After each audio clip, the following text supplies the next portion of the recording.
በእኔም የሚያምረው ብኜ ቦታዬ ላይ መድረኬ ላይ ቁጭ ለማሳየት ያብቃኝ ብለው አመሰግናለሁ። ሰላም ጤና ይስጥልን። እየተከበራችሁ የኢትዮ መዝናኛ አድማጭ ተመልካቾቻችን በያላችሁበት የዓለም ክፍል አክብሮታዊ ሰላምታችን ከያላችሁበት ይድረስ። ከኢትዮ መዝናኛ ዛሬም በአዲስ ጉዳይ ወደ እናንተ መጥተናል። የተወዳጁና ፈርጡ ኮሜዲያን የበረከት ፍልፍሉን አሳዛኝ ሁኔታ በተመለከተ በማህበራዊ ሚዲያዎች ላይ እጅግ ያልተጠበቁ ጉዳዮች እየተዘዋወሩ ይገኛል። ፍልፍሉ ለዓመታት በኢትዮጵያ የኮሜዲ ታሪክ እጅግ ተወዳጅ ከሆኑ ሳቅ አጫሪ ኮሜዲያን መካከል በግንባር ቀደምትነት የሚጠቀሰው ነው። ነገር ግን ያ በርካቶችን ያሳቀበት አዝናኝ ጨዋታው ለጊዜው ገታ አድርጎ በሕክምና ላይ እንደሚገኝ ተነግሯል። ከሰሞኑ በርካቶች ጋር የደረሰው የበረከት ፍልፍሉ አስደንጋጭ የሆነ የጤና ሁኔታን በተመለከተ የተሰማውን አዲስ ጉዳይ በመረጃ ልናስደምጣችሁ ወደ እናንተ መጥተናል። ከዚህ ውጪ የአባይ ቲቪ እጅግ አስነዋሪ ተግባር በበረከት ፍልፍሉ ላይ መፈጸሙ እየተነገረ ይገኛል። በረከት ፍልፍሉ በሚያጣጥርበትና በከፍተኛ የሕክምና እርዳታ በሚገኝበት ክፍል ውስጥ በመግባት የበዓል ዕለት ያደረገው ፕሮግራም በበርካቶች ዘንድ ሰፊና ትልቅ ተቃውሞ ገጥሞታል። ሚዲያው ላይም ትልቅ ጥያቄ እየተነሳ ይገኛል። ከዚህ ባሻገር በትናንትናው ዕለት ተወዳጁ ቲክቶከር አዶናይ ከበረከት ፍልፍሉ ጎን በመቆም ፍቃዱን በመጠየቅም የሚደግፍበትና የሕክምና እርዳታንም በተሻለ መንገድ የሚያገኝበትን መንገድ በተመለከተ ውይይት ማድረጉ ተነግሯል። ጉዳዩ መልካም ተብሏል። ከዚህ ውጭ አርቲስቶቻችን ከቅርብ ጊዜ ወዲህ እየገጠማቸው የሚገኘውን ድንገተኛ የሆነ እክል በተመለከተም የምናጋራችሁ እጅግ መደመጥ ያለበት መረጃ አለ። እኒህን መረጃዎች አካተን ወደ እናንተ መጥተናል። ለሚዲያችን አዲስ ከሆናችሁ ሚዲያውን ሰብስክራይብ በማድረግ የኢትዮ መዝናኛ ቤተሰብ እንድትሆኑ በትህትና እንጠይቃለን። ቀጥታ ወደ ዝርዝር መረጃችን እናልፋለን።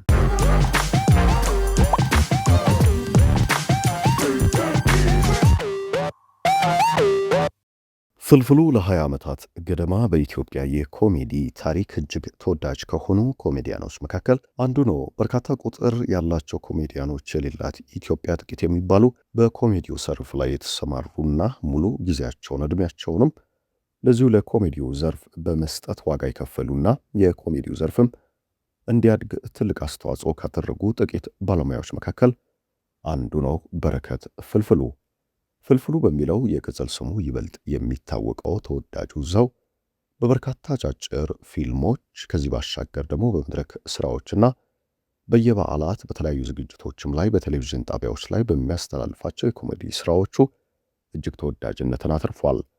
በኮሜዲ ስራዎች ከሀገር እስከ መውጣት በርካታ ውጣ ውረዶችን ያየው በረከት ፍልፍሉ ተወዳጅ የሆኑ ስራዎችን በአሜሪካ፣ በአፍሪካ፣ በኢትዮጵያም በተለያዩ ወቅቶች ላይ ሊያቀርብ ችሏል። ከቅርብ ጊዜ ወዲህ በኮሜዲያኖች የተቋቋመው ዋሻው እንዴ በተሰኘው ፕሮግራም ውስጥም ተወዳጅና የፕሮግራሙ ፈርጥ ከሆኑ ጥቂት ሰዎች መካከል አንዱ ሆኖ ፍልፍሉ ለዓመታት በዚህ ፕሮግራም ዘልቋል። ፕሮግራሙ ከአባይ ቲቪ ዘንድ ከተሰራጩ ፕሮግራሞች እጅግ ተወዳጁና በርካታ ተመልካች ያለው ዝግጅት መሆኑ የሚነገርለት ሲሆን በእነ ፍልፍሉ የደመቀ ልዩ የሆነ የፕሮግራም ይዘት ያለውና ሳቅ የሚያጭር ሆኖ በተመልካቹም ዘንድ ተወዳጅነቱን ሳያጎድል ለዓመታት ቆይቷል። በዚህም ለዓመታት የሚጠብቁትና በጥቂት ቪዲዮዎች ብቻ እሱን የሚመለከቱት አድናቂ ወዳጆቹ በየሳምንቱ ፍልፍሉን እንዲሁም ሌሎች የኮሜዲ ዘርፍ ባለሙያዎችን የማየትና አብረው ሳቅ የማጫር እድልን አግኝተውበታል። በዚህ ፕሮግራም ተወዳጅነቱን ጣሪያ የሰቀለው ፍልፍሉ በበርካታ ዝግጅቶችም ላይ እንዲጋበዝና በርካታ ስራዎችንም እንዲሰራ እድል የፈጠረለት እንደነበረ ይነገራል። ነገር ግን ባሳለፍነው ሳምንት የበዓል ዕለት እጅግ ያልተጠበቀ ጉዳይ ተሰምቷል። በአባይ ቴሌቪዥን ይፋ የሆነው ዝግጅት ከዚህ ቀደም ለበዓል በርካታ ጨዋታዎችን፣ ቀልዶችን ይዞ የሚመጣው በረከት ፍልፍሉ በዚህኛው ግን አልጋ እንደያዘና ያለበት የጤና ሁኔታም መልካም እንዳልሆነ የሚያሳይ ሆኖ ታይቷል። ፍልፍሉ ድንገተኛ የጤና እክል እንደገጠመውና የጤና እክሉንም ሕክምና ለማግኘት ወደ ሕክምና ጣቢያ ሲያመራ እጅግ ያልጠበቀው አስደንጋጭ ሁኔታ እንደተፈጠረ ገልጿል። መጀመሪያ ላይ ቀለል ያለ የጤና እክል ምልክቶች ያይ እንደነበረ ጉዳዩንም ችላ እንዳለው፣ ነገር ግን ሐኪም ቤት ካመራ በኋላ የገጠመው እጅግ ያልተጠበቀ ሁኔታ እንደሆነ ተነግሯል። ፍልፍሉ አሁን ላይ መንቀሳቀስም መራመድም እንደማይችል ከስራውም እንደተቆጠበ የተነገረ ሲሆን በድንገተኛ ስትሮክ እንደተጠቃም ተገልጿል። በሽታው ከዚህ ቀደም በምንም ሁኔታ ፍልፍሉ ላይ ያልተከሰተና ድንገት የተገኘ መሆኑ ደግሞ ይበልጥ ጉዳዩን አሳዛኝ ያደርገዋል።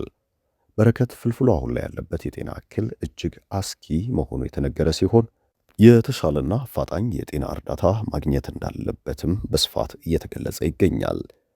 ነገር ግን አባይ ቴሌቪዥን ጣቢያ ፍልፍሉ በሕክምና እርዳታ ላይ በሚገኝበት ስፍራ የቅርብ ጓደኞቹ፣ የሥራ ባልደረቦቹ በመገኘት ያደረጉት ቀረጻ በበርካታ ተመልካቾች ዘንድ ጥያቄ ተነስቶበታል። አባይ ቴሌቪዥን ለፍልፍሉ ማድረግ ያለበትን ድጋፍ በውስጥ ማድረግ ሲገባው ህመሙን ካልጋ መዋሉን ለንግድና ለሚዲያ ፍጆታ ማዋል አይገባውም ነበረ፣ የባለሙያውን ክብርም ያልጠበቀ ነው በሚል ሰፊ ትችቶች እየገጠሟቸው ይገኛል።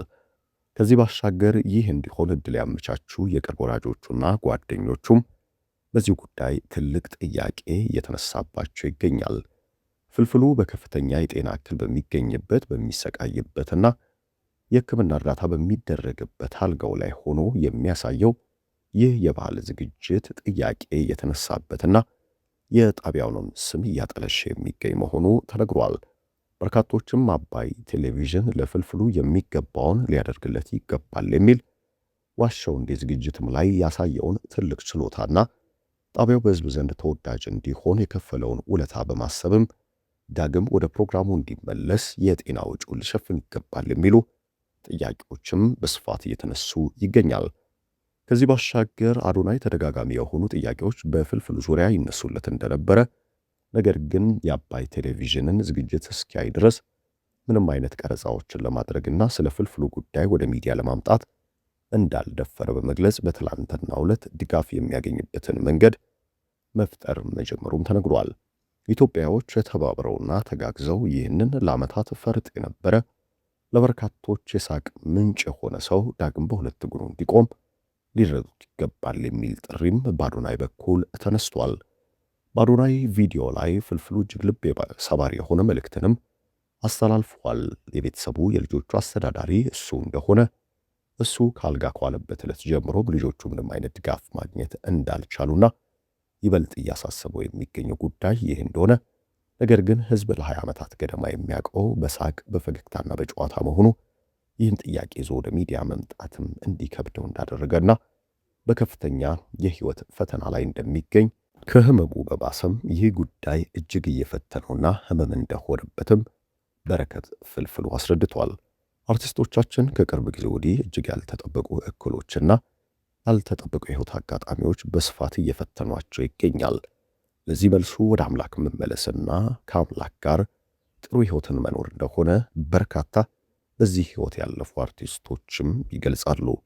እኛም በረከት ፍልፍሉ ሙሉ ጤናው ተመልሶ ዳግም ወደ ሥራው እንዲመለስና በሁለት እግሮቹ እንዲቆም ለቤተሰቦቹም አባት ሆኖ መቀጠል እንዲችል ልባዊ ምኞታችንና ፍቅራችንን ልንገልጽለት እንወዳለን። ዕለታዊ መረጃችንም ይህንን ይመስል ነበር።